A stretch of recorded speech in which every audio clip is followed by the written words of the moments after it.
ဒီသရှင်ဟာဒီမွန်စလီယာအနီမေရဲ့ပထမဆုံး opening သရှင်ဖြစ်ပြီးလီဆာရဲ့အကောင်းဆုံးလက်ရာတွေကတစ်ခုပါ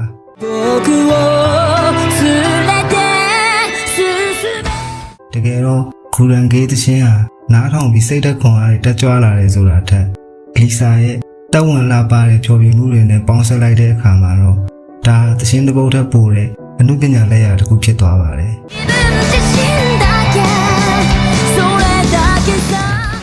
လီဆာရဲ့အတန်ပါဝါကအခက်အခဲတွေကြားကနေရုံထွက်နိုင်ဖို့ခွန်အားတွေပေးနေတယ်လို့မျိုးခံစားရစေပါတယ်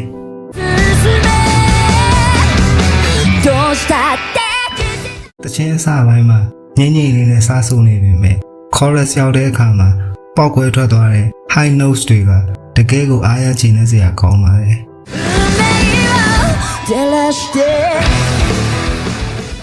live ဖြောပြပွဲတွေဆိုတဲ့အခါမှာလည်းသူမရဲ့စင်ပေါ်ကအမှုရာတွေတွက်လက်တဲ့ performance တွေကအရန်ကိုလှပပြီး smart ဖြစ်လွန်းတာကြောင့်ပရိသတ်တွေရဲ့အာရုံကိုအပြည့်အဝဖန်ဆားထားနိုင်ပါတယ်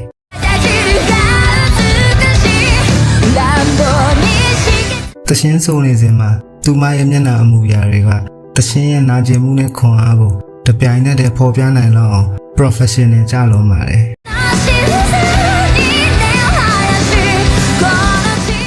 အလုပ်တွေပင်ပန်းလို့ပဲဖြစ်ဖြစ်စိတ်တကြနေလို့ပဲဖြစ်ဖြစ်အားရင်တစ်တွေလိုအပ်နေတယ်ဆိုရင်တော့ဒီတရှင်လေးကိုအမြန်ဆုံးဖွင့်လိုက်ပြီးလီဆာရဲ့အားမှန်အပြည့်ပါတဲ့အတန်နဲ့သူမရဲ့ performance တွေကဘဝရဲ့အမောတွေကိုခွန်အားအဖြစ်ပြောင်းလဲပေးပါလိမ့်မယ်